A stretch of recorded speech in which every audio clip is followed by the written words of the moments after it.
Hello, friends. Hey, we're so glad that you are here today. I hope you're enjoying this cooler weather.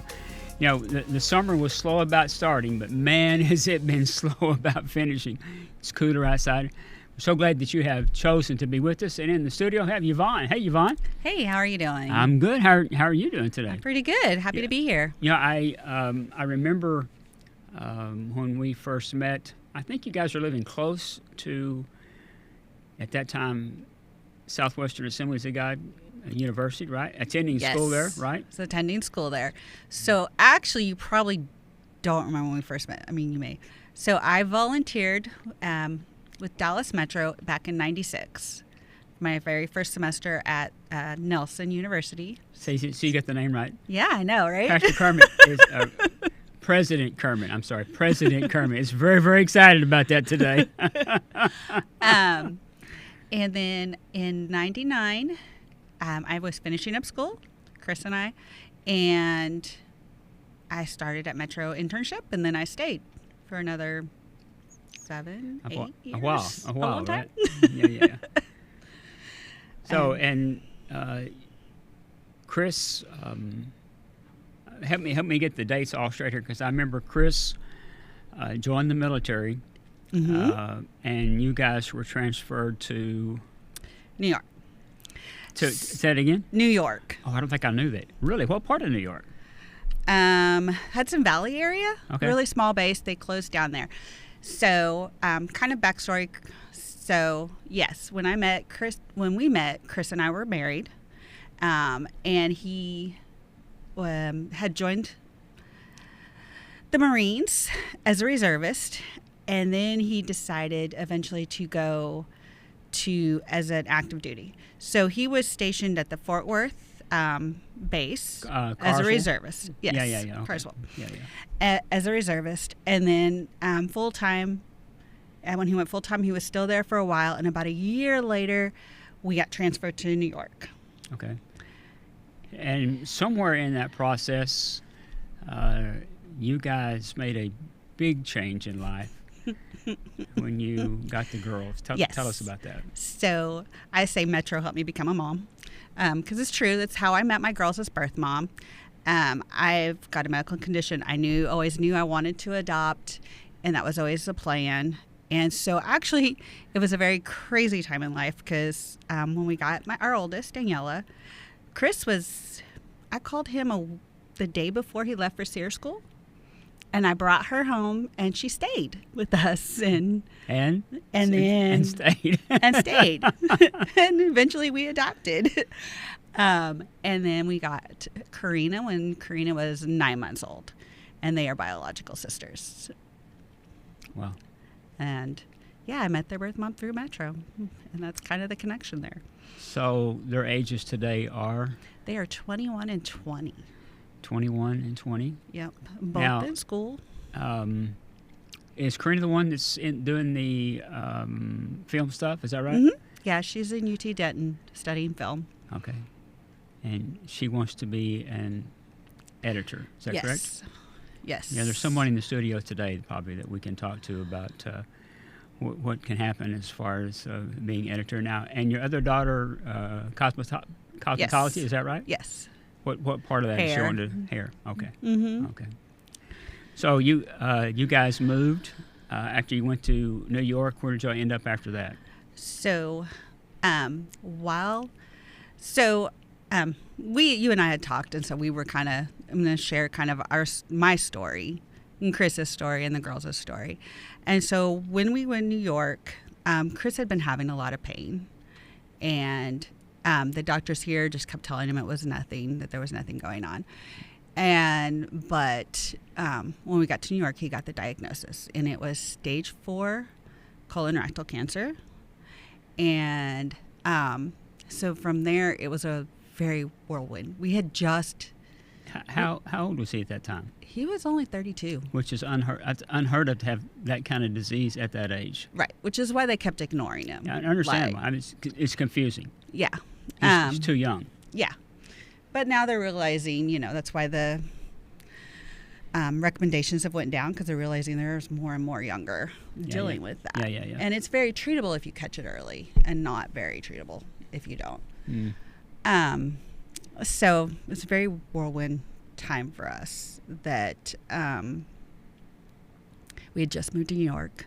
Like, we were only there for about a month altogether. And so we got the diagnosis, and they sent him to Walter Reed. And so we spent some time. Now, for those who don't know, Walter Reed, tell them what that is. That is a medical, like, it's the Army's medical. Okay. A lot of people with injuries that need like a lot of medical assistance, like serious injuries, that's where they end up. Okay. That's where they end up going. Where is Walter Reed? It is in Washington, D.C. Okay. So from there we went to D.C. And then we found out, God blessed us, that there was a clinical trial that he qualified for in our hometown. Which is? Wichita, Kansas. Okay. And so my family is there. His parents were there. His older sister was there. So all our family was there. So then we moved into a hotel on the base for about 2 months and lived in a hotel.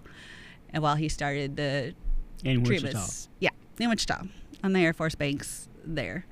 So we were there. He started his treatment. We finally got our orders so that we could actually get a real house. Okay, so wait, we got you, the 2 girls, and your husband living in a hotel for 2 months. Yeah. That's we had an interesting fun, time. right? Yeah. Fun. And you're starting chemo during that time too. Yeah. So yeah, it was an interesting time, but God blessed us. I mean, like, we were okay. You know, it was hard. It was rough. There was just so many changes, like, you know, the move from here to there, and then all of that. So how did you do with the treatments? He responded they were very hard on his body, but he responded pretty well at the beginning. So he was in treatment for about 2 years. Somewhere before the 2 year, it stopped working.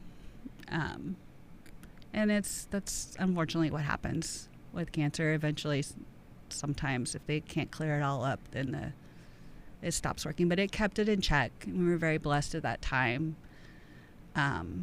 to have that time. So how old are the girls now during this? So when he was diagnosed, they were 6 and 7. Okay. So all they know is daddy is sick. Yeah. Like, they don't understand, like, the severity of it. I mean, like, we told them, you know, but yeah, at that time they couldn't. So they were 8 and 9 when he passed away. So even that, understanding that, it took a little time. Sure. Yeah, understandable. So what was that process like for you?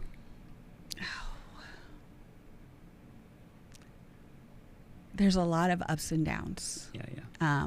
I very much remember walking and praying a lot, and God just impressing on me, on my heart, that he had it, that there's a lot of fear for the girls and what that would mean for them. Yeah. And God impressing me that he loved them even more, and that he would care for them, and that they would be okay. You know, that it didn't mean hard things weren't going to happen, but that he loved them and he would walk with them through it. And that was a relief for me, in a way, or a comfort, not necessarily a relief, but a comfort, knowing, you know, that God saw where we were at, and that he was going to walk with us through all of it. And even though we saw it coming, he went downhill very fast. Like, for most of the time, you know, he was still able to drive and cook and do things, you know.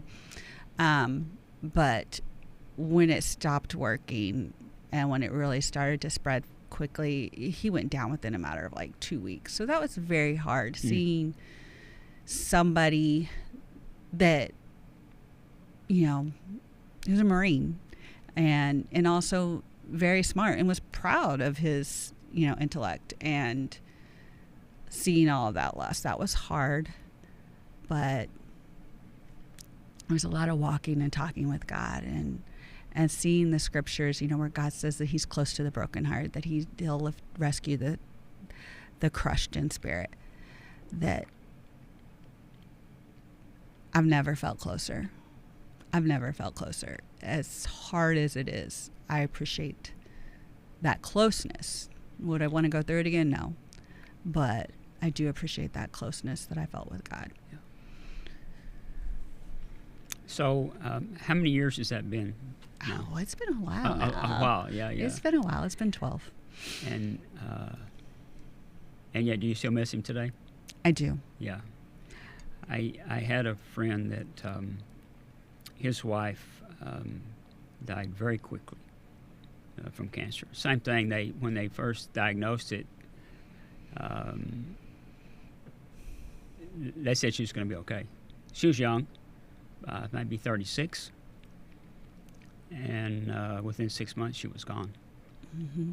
And so I call him every now and then, just checking on him, seeing how he's doing, you know. And he says, well, he said, you know, grief is like waves. He said, they still come, but as you work through the process, the waves are further apart. So there are some people out there that they're right in the middle of it right now, whether it's a wife or a husband, and they're just trying to figure out how to get through today. What would you tell them today? You just keep putting one foot in front of the other, and you seek God, because he is close to the brokenhearted. And I picture that wave analogy definitely works, and I get that. And I also picture it kind of like baggage, like a suitcase. And there are some days that the weight is so big and so heavy that you can't hardly move it. Yep. But it won't stay that way. You don't get over it or get through it. It changes you. Yep. And it's always with you, but it does get where it's a part of you and it's manageable, and it's not, it's a small bag now, and it's a part instead of feeling like your whole world, because it won't always feel like your whole world. Yeah, I heard a lot of people say you need to get through this. And I think sometimes when people try to help us, they're really hurting us. Because if you try to, you can't speed grief. No. If you try to speed through grief, there's a wall coming up, and it's not going to be pretty when you hit that wall. I'm like you. I don't think you ever get. It's not like you get through it. Or people say you need to move on. That's what I hear all the time. You need to move on. Like yourself, you still love Chris. I still love Barbara. Still there. And so, and yeah, like yourself too. It's not like I would ask them to come back. Now I was talking to my granddaughters who were coming up here today. Do I still miss her? Yeah. Do I wish she was still here?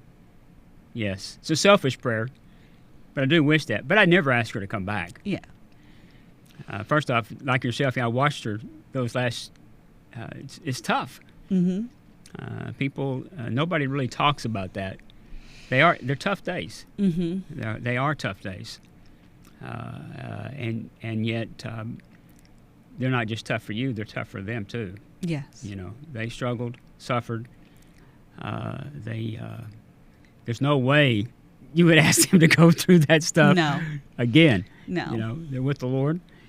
And so I think that's the one thing that anybody that's going through that. That's what I say. How do people get through problems like this without the Lord? I have no idea. And maybe that's why they're trying to get through stuff instead of yes, turning to Him. I've never liked that phrase, because like those people have left a mark on you, and it's okay to acknowledge that. Oh, yeah. And to keep that. Yeah, yeah. And the idea of getting through it just doesn't sound right. Yeah. You know?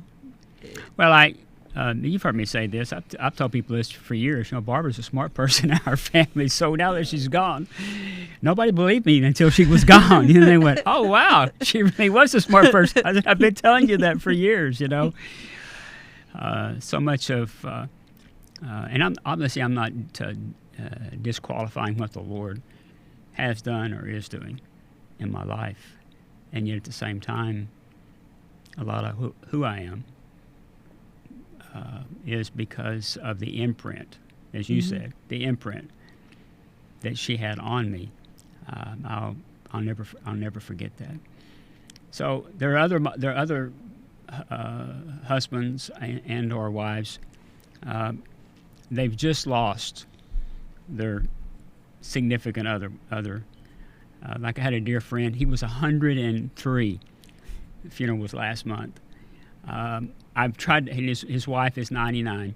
So I'm trying to put myself in her shoes, because obviously they're a little further down the journey than either you or I are. I'm trying to think. Okay, how do I encourage her? So what would you say to someone? Okay, they've lost their significant other. Help me get through today. It really is as simple as drawing close to God, drawing close to those around you, allowing yourself to grieve. Like whatever that looks like for you, whatever helps you get through the day, doing that for yourself. Yeah. And if that means laying in bed that day, that's okay. But get up tomorrow. Yeah. Like. Yeah. Another thing too is that if you, I'm glad you said that. Let me think. Okay, you've been serving that person probably for a while, right? Mm-hmm. So you're not on the back burner. You're not on any burner, And so it's a little difficult to all of a sudden realize, oh, I need to do something about me, because me's not in very good condition right now, right? So how do you change that focus from, okay, you've been serving your significant other? Well, for me, my kids were still very young. Oh, that's true. When he passed. Yes. They were still very young. Yeah. But I did have to realize that I was no good to them unless I took time for myself, unless I spent that time with God, and I talked to a therapist, did what I needed to do so that I could be there for them at a much better place. Yeah. But those initial days of grief are so raw and so rough. Yes. And you don't know what you're doing. Right. And you just have to give yourself that grace and let it come, and then begin to do what you need to do so that you can still function. There you go. A few years ago, you moved to Waxahachie, and many people who are watching this won't even know where Waxahachie, Texas is at. Tell us about that journey. So, my poor kids, they moved a lot. So we went to, after Chris passed, we went to Indiana. Excuse me. And I got my teaching certificate. I was a children's pastor there for a while. I got my teaching certificate and started teaching special ed. And I waited till my kids graduated, because they were like, "We're done moving, Mom." And I was like, "Okay, I'll wait till you graduate." And then we wait. And then they followed me here back to Texas, because this was still home. Like, my original home is Wichita, but I think somewhere where you grow up in your 20s becomes important for some reason. I don't know. I think so, where you become an adult. And so I decided to move back here, took a job with a local school district for 2 years, and then now I'm back at Metro. So during that time, I started volunteering, went to church with Dallas Metro Church, and now God's opened up a door and blessed me that I'm back on staff. Yeah, the church, you were here when the church began. in the early years, which was on that time Saturday nights for a long time. Saturdays were long, long Yes. days. Very long days. Yes. And when you first came back, you started coming to church, which now we're meeting on Sunday mornings and renting facilities at the Lighthouse. And obviously Tim and Corrine are leading the church and doing a fantastic job. Yeah, they really are. They're doing really, really well. So, you had kids before that when you were on staff. Is there anybody that you think back to that really made an impression on your heart, or somebody you went, man, I wish I had reached out? What happened to that kid? You know, or there's so many of them. Yeah. That's there's true. So many of them. Yeah. Olivia, and some of them I still get to see on Facebook every once in a while. Shamanica. Oh, Shamanica. Yeah, Shamanica was one of mine. She has sickle cell. So the hospital is a way of life. Yes, very much so for her. I think. Was it Cedar Springs or Little Mexico that she lived in? Cedar Springs. Cedar Springs. Okay. Yep, her and Olivia both were my Cedar Springs That's right. kids. Yes. Yeah, okay. Yeah. Yeah. And then, life has been it's been tough for her. I see her on Facebook myself, but is there any child there that you went, man, I wish things had went differently? Yeah, but I'm hesitant to say. That's right. You don't have to give their you don't have to give their name, just because they may be watching this program today. You know, going, hey, who knows? They might call us and go. there is a sibling of one of my kids who is older that really showed me, was a real live example of how a stupid mistake can really mess up your life. Yeah. And a big stupid mistake. Yeah. But it was really just a stupid mistake, I think. Yeah. They'll know who they are. They stole a car, ended up in jail, and there for several years. Yeah. And they were a good kid. You know, they weren't into gangs, they weren't into drugs. Yeah. And they just, I needed to get somewhere. And yeah. So you see some of that. You see some loss. Yeah. Had a couple kids that have passed unexpectedly, and they were just children, 12, 8 years old, that stand out in my head. Yeah. Yeah, earlier this month, it was one of the kids that rode James's bus when we were at Keystwood. And random, someone came by and he was shot in the face, and they have nobody even knows, who shot him, what happened, whatever. Those are the ones that are kind of going, oh. Mm-hmm. Particularly in Middle America, we take life so for granted. We assume, I think all of us assume we're going to wake up today or tomorrow, not realizing that there's a lot at risk. And for our kids, there aren't a lot of guarantees. Yes. So the risk is even higher. Yeah, you do have to realize that better make today count. You remember this, and without telling the whole story, I realized early on that better make every opportunity count, because you're not sure you're going to get another opportunity. And for us, a lot of our kids, you talk about your kids moving a lot. Our kids move a whole lot because of the breakdown of the family and just the everyday challenges. And so when you realize that you may only have these kids a few times, you don't know. Mm-hmm. Then it changes the way you interact with them. It changes your intentionality about making today count because you're not sure about tomorrow.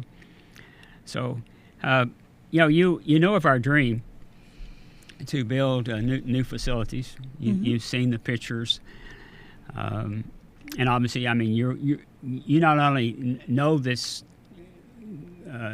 new leadership team that the Lord has raised up. You've known him like. I remember them as kids. It's true. It's true. Elementary age kids. That's true. It's very true.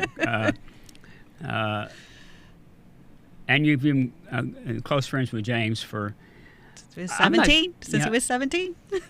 I was trying. Okay? You were here. Yes. When he was here. Yes. As an intern. Yes. Yeah. I remember him coming as an intern. Yeah. I do too. Did you think he was going to make it? No. I didn't either. No, I that was when I went, he doesn't want to be here. He was here strictly out of obedience. You know, the Lord told him to come, and so he grudgingly came, and God grabbed his heart, and it's incredible, the leader that he has become. Well, we need to put this new leadership team in a position to win. So it's not enough that we build these new facilities, but we need to do it debt-free. So tell people why should they get involved and help us today? There's big dreams. God wants to do big things, and having a permanent place allows that to stretch and to grow. Because we don't want to be just in these kids' life, like at sidewalk. Right. And then that's it. You know, they age out, and then what? So it needs to grow so that we can continue to impact, because we have seen that impact of generation and generation. You know, there's Tim and Karina are a good example. They grew up in Metro, and now their kids are growing up in Metro, and seeing that and that growing. But to do that, God has big plans and big dreams, and it needs a place to make that happen. Right. One of the things as Christians is that we like to change the Great Commission, go into all the world and get people saved. It's not what it says. It's go into the world and make disciples.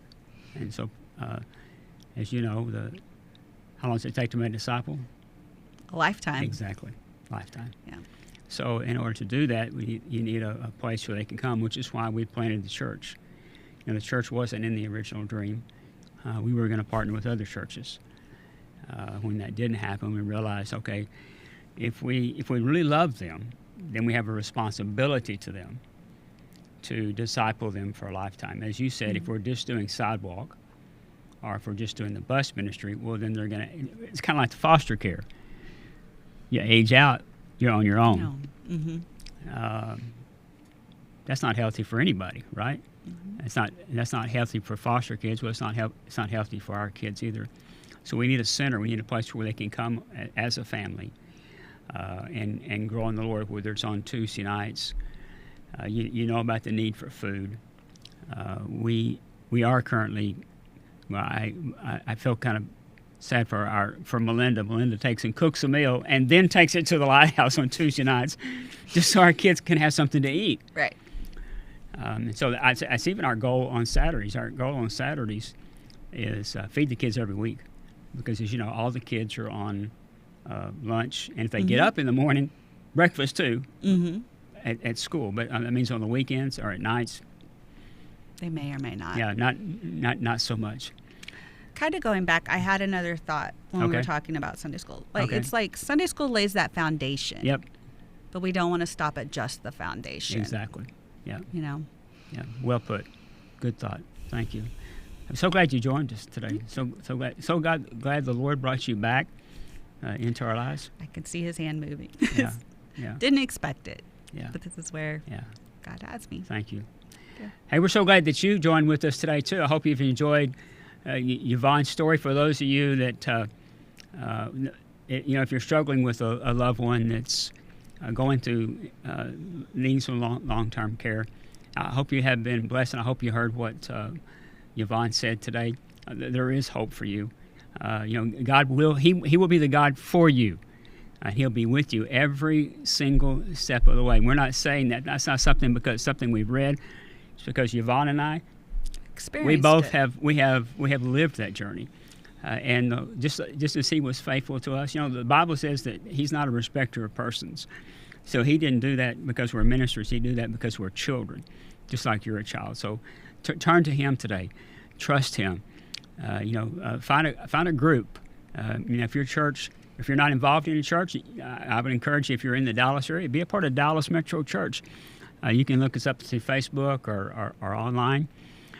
Find a group, a support group that can be with you, that can help you walk through this journey. My encouragement to you today, or counsel, is don't try to do this alone. If you do this alone, the load's going to be more than you can bear. I'm just being real with you today.